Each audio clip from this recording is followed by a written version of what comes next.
ಇನ್ನು ನಾಗೇಂದ್ರ ಮತ್ತು ದದ್ದಲ್ ಅವರ ನಿವಾಸದ ಮೇಲೆ ಇಡಿ ಅಧಿಕಾರಿಗಳ ದಾಳಿ ವಿಚಾರಕ್ಕೆ ಸಂಬಂಧಪಟ್ಟಂತೆ ಕಾಂಗ್ರೆಸ್ ನಾಯಕರು ಪ್ರತಿಕ್ರಿಯೆಯನ್ನು ಕೊಡುತ್ತಿದ್ದಾರೆ. ದಿನೇಶ್ ಗುಂಡೂರಾವ್ ಅವರು ಮತ್ತು ಎಂಬಿ ಪಾಟೀಲ್ ಅವರು ಮಾತನಾಡಿದ್ದಾರೆ. ಏನ್ ಹೇಳಿದ್ದಾರೆ ನೋಡೋಣ. ನಮ್ಮ ಒಬ್ಬ ಸಚಿವರ ಮೇಲೆ ಆರೋಪ ಬಂದಾಗ ಖಂಡಿತ ಮುಜುಗರನೆ, ಅದರ ಬಗ್ಗೆ ಎರಡು ಮಾತಿಲ್ಲ. ಆದ್ರೆ ನಮ್ಮ ನಾಗೇಂದ್ರ ಅವರು ನೈತಿಕ ಹೊಣೆ ಹೊತ್ತು ಅದನ್ನ ರಾಜೀನಾಮೆ ಕೊಟ್ಟರು ಅವರು, ಯಾಕಂದ್ರೆ ತನಿಖೆ ಚೆನ್ನಾಗಿ ಆಗ್ಲಿ ಅಂತ. ಮತ್ತು SITಗೆ ಮುಕ್ತವಾದಂತ ಒಂದು ವಾತಾವರಣ ನಿರ್ಮಾಣ ಮಾಡಿಕೊಟ್ಟಿದ್ದೇವೆ. ನೀವು ತನಿಖೆ ಮಾಡಿ, ಯಾರೇ ತಪ್ಪು ಮಾಡಿದ್ರು ಕ್ರಮ ತಗೊಳ್ಳಿ ಅಂತ. ಸೊ ಅದ್ರಲ್ಲಿ ಯಾರೇ ತಪ್ಪು ಮಾಡಿದ್ರು ಆಮೇಲೆ ಕ್ರಮ ಆಗಬೇಕು. ಸೊ ಈಗ ಯಾವ ರೀತಿ ಮುಜುಗರ ನಮಗಿಲ್ಲ, ಯಾಕಂದ್ರೆ ನಾವು ಅದನ್ನ ಬಹಳ ಸ್ಪಷ್ಟವಾದಂತ ರೀತಿಯಾಗಿ ಹೆಜ್ಜೆಗಳು ಇಡ್ತಾ ಇದ್ದೀವಿ. ಸೊ ಮುಜುಗರ ಪಡುವಂಥದ್ದು ಏನೇನೂ ಇಲ್ಲ.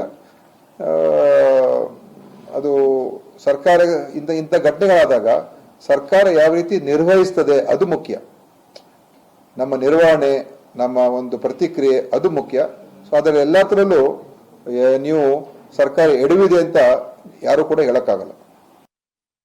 ಬಿಜೆಪಿ ನಾಯಕರು ಇದು ತೆಲಂಗಾಣದ ಚುನಾವಣೆಗೆ ಕಾಂಗ್ರೆಸ್ ಕಳಿಸಿದ ಬಿಜೆಪಿ ಅವರು ಹಂಗೆ ಅಲಿಗೇಷನ್ ಮಾಡ್ತಾರೆ. ಭಾಳಷ್ಟು ಅವ್ರದ್ದು ಹೇಳ್ಕೊತೋದ್ರೆ ಭಾಳಷ್ಟು ಇದಾವೆ. 40% ಕಮಿಷನ್ ಗೊತ್ತಲ್ವ ನಿಮಗೆ, ಅದಕ್ಕೆ ಸರ್ಕಾರ ಬದಲಾಗಿದ್ದು. ನಾವು ಹೇಳ್ತೀವಲ್ಲ, ಈಗ ನಾವು ನಾಗೇಂದ್ರ ರಾಜೀನಾಮೆ ತಗೊಂಡಿಲ್ವಾ, SIT ನೇಮಕ ಮಾಡಿಲ್ವಾ, ಮತ್ತೇನಿದೆ? ಇವರಲ್ಲಿ ಈಶ್ವರಪ್ಪ ಅವ್ರದ್ದು ಆಗಿರಲಿಲ್ಲ ಕೇಸು, ಬಿಡಿ ಎಲ್ಲ